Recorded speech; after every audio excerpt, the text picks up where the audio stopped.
It has been a pleasure working with you for the past years, from Europe to the U.S. My diplomatic tour of duty as cultural officer and attaché has finished in this post, but we should continue collaborating on cultural promotion and enhancing the image of the Filipinos abroad. We take pride in partnering with IPAG on this endeavor. You enthralled the American mainstream when we brought you to the Kennedy Center in Washington, D.C. Mabuhay ang IPAG. Sana ang IPAG ay manatiling matibay na muog at magandang hulmaan ng tunay na kulturang Pilipino.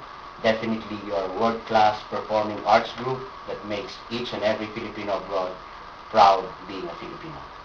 Your unique repertoire of Philippine dances offers so much treasure and classic side of the Filipino culture.